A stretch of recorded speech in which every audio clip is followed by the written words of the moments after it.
Las culturas mesopotámicas se ubican en el valle fértil entre los ríos Tigris y Éufrates, que desembocan en el Golfo Pérsico. Es la zona que en la actualidad se conoce Jordania, Siria. Es una zona de gran conflicto bélico-religioso que también por su emplazamiento no tiene murallas naturales y fue varias veces invadido por diferentes pueblos. Le han sucedido varias etapas donde dominaron diferentes pueblos, que en orden cronológico podemos nombrar los sumerios, los acadios, babilónicos, los asirios y nuevamente un dominio babilónico que se conoció con el nombre de neobabilónico. Los fundadores de la civilización mesopotámica, los sumerios, poseían un sistema político-religioso basado en ciudades-estados organizadas bajo un socialismo teocrático. Cada ciudad se consagra a un dios local que es su propietario, así como también propietario de los recursos disponibles y del trabajo de sus habitantes.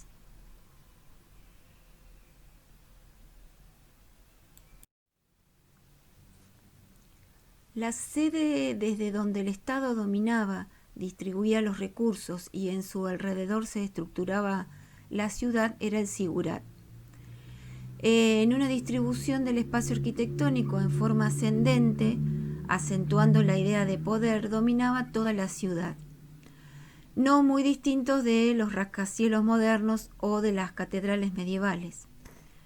Estas torres escalonadas representaban no solo el poderío y el esplendor de la ciudad y de su rey, sino también la eminencia y grandeza de su dios patrón. El nombre Sigurat deriva del verbo acadio sagaru, que significa literalmente construir en alto. Bueno, un Sigurat representado en múltiples imágenes, tanto en literatura, en la Biblia, por ejemplo, como en el arte, en el cine, es la famosa Torre de Babel, que era el gran Sigurat de la ciudad de Babel, dedicado a Marduk, que actualmente no se sabe cuál era su ubicación cierta. Estos edificios eran colosales, con una base de planta cuadrada o rectangular, construidos en forma de alta terraza, escalonado en varios niveles, podían ser 3 a 7 niveles, y en el último se erigía una capilla o un templo. El núcleo se construía con adobes secados al sol y estructura de madera. Luego se revestía con una capa de ladrillos cocidos en horno. El templo, en la cima, al que se accedía a través de escaleras situadas de forma perpendicular a la fachada o adosadas a esta, eran de ladrillos esmaltados. Este tipo de monumentos no apareció inmediatamente. Los primeros templos mesopotámicos fueron construidos a nivel del suelo. Por la misteriosa presencia de la divinidad en el recinto sagrado, se levantaron nuevos templos encima de los cimientos de los edificios antiguos, creando plataformas elevadas. Por otra parte, desde un periodo muy temprano, se trató de elevar los principales edificios religiosos por encima del resto de la ciudad, porque los mesopotámicos sostenían la idea que el hombre no debería vivir en lugares elevados, puesto que estos representan terrenos luminosos predestinados para el culto. Los primeros sigurat, atestiguados con certeza, aparecen durante la llamada tercera dinastía de Ur, en el siglo XXI a.C. El primer rey de esta dinastía fue Ur-Nammu, que fue un gran constructor. Las fuentes indican que desde finales del tercer milenio antes de Cristo, en casi todas las grandes ciudades había sigurat habitados por sus respectivos dioses, que eran los patrones de la ciudad. Incluso en algunas había más de uno, por ejemplo, como en la ciudad de Akkad.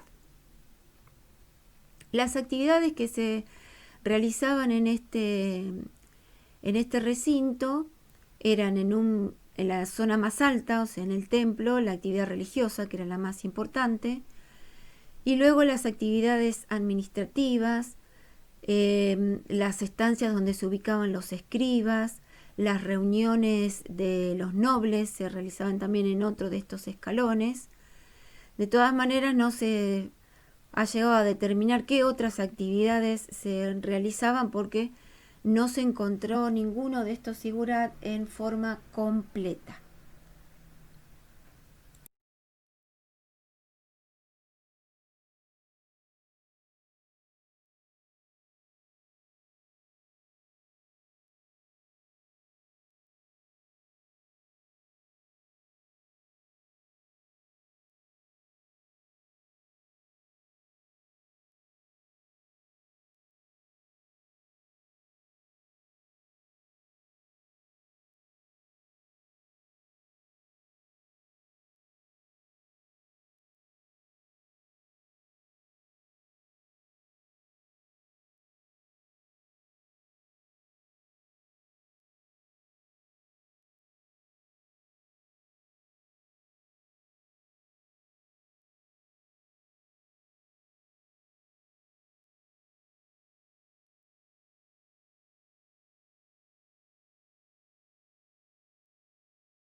En cuanto a los materiales que se utilizaban, debido a que estaban ubicados en una zona entre ríos, lo que más abundaba era la tierra y el lodo, por lo que las culturas mesopotámicas aportaron a la civilización el ladrillo de adobe, que es una mezcla de tierra arcillosa con paja y secado al sol, como su principal material de construcción.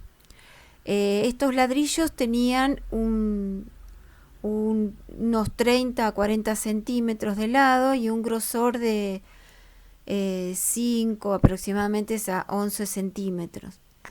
En la Mesopotamia, en los momentos iniciales, se usaba la tapia, o sea que se realizaba una estructura generalmente de cañas, porque ya sea la madera o las piedras duras no eran de la zona, había que traerlos de otros lugares, no así como ocurría por ahí, vamos a ver después, con los egipcios que sí usaron como la piedra, como el granito. Se realizaron estas tapias de junco y se les agregaba el barro, lo que se conoce en estas zonas y que de hecho se sigue utilizando, la forma de construcción por medio de quincha.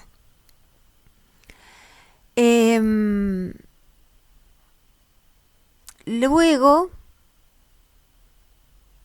en periodos posteriores, se utilizaban los ladrillos secados al sol y después recién los ladrillos hechos en hornos.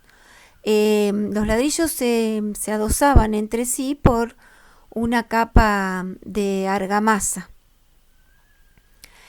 En el caso de los palacios y también en algunos casos de los sigurat y de los templos se usaban los ladrillos esmaltados y vidriados. Los muros eran muros gruesos justamente porque tenían que soportar el peso, lisos y verticales. Van a tener unas salientes a modo de contrafuerte para reforzarlos. Normalmente se mezclaba tierra, cal y yeso y se le daba una capa de protección contra las lluvias para que no se deteriorara tan rápido. Los muros de carga no tenían ningún tipo de vanos, o sea que la luz entraba en forma cenital desde arriba. Por un lado era por cuestiones constructivas, por esto que tenían que soportar los pesos los muros, por el clima, porque era un clima muy caluroso, y por cuestiones de defensa de la ciudad. Como elemento de soporte usaban pilares sencillos, cuadrados y también columnas, aunque más con carácter ornamentales las columnas. Conocen el arco y la bóveda, lo que va a ser la bóveda de cañón corrido, porque justamente era una forma constructiva que el material ladrillo era fácil de realizarla. Estas formas van a ser utilizadas especialmente en los edificios más nobles. En las casas, las entradas eran adinteladas. Alrededor de los sigurat se estructuraba la ciudad en forma de cuadrícula. Las casas en un principio eran de su estructura de caña en forma de semicilindro, donde ahí se trabajaba el barro, se enganchaba el barro en esa estructura, ¿sí? A modo de quincha. Después fueron evolucionando y encontramos las casas de adobe, eran en forma cuadrangular, pero poseían una cúpula con peralte, ¿sí? Que es la parte central un poco más elevada, y tenían una entrada de ventilación y luz en la parte superior. También las había en formas circulares y cuadradas que eran amuralladas con varias estancias y patios de donde recibían la luz. Poseían terrazas y esas terrazas tenían jardines también para controlar la temperatura.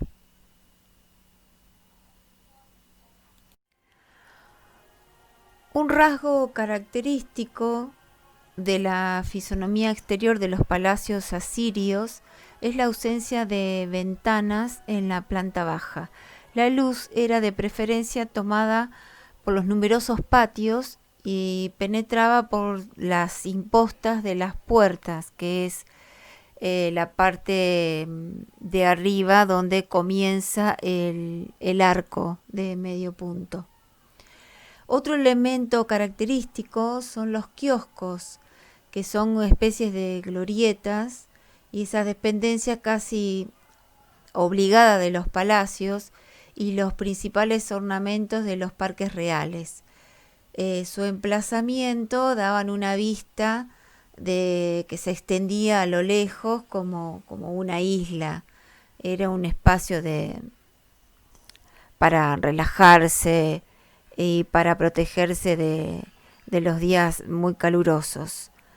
El palacio mesopotámico se encontraba rodeado de grandes muros y patios de enormes dimensiones que se comunicaban unos con otros por medio de puertas muy grandes. En estos palacios se distinguen tres partes: las salas públicas de audiencia, la sala central del trono llamada Selamlik, y las habitaciones privadas del rey con el harem. Estas puertas estaban flanqueadas por especies de columnas, pero en realidad no tenían una función de sustento, sino de ornamentación, con estos grandes seres híbridos que eran seres mitológicos que tenían la particularidad de la protección, que estaban constituidos por cuerpo de león o toro, alas de águila y cabezas humanas.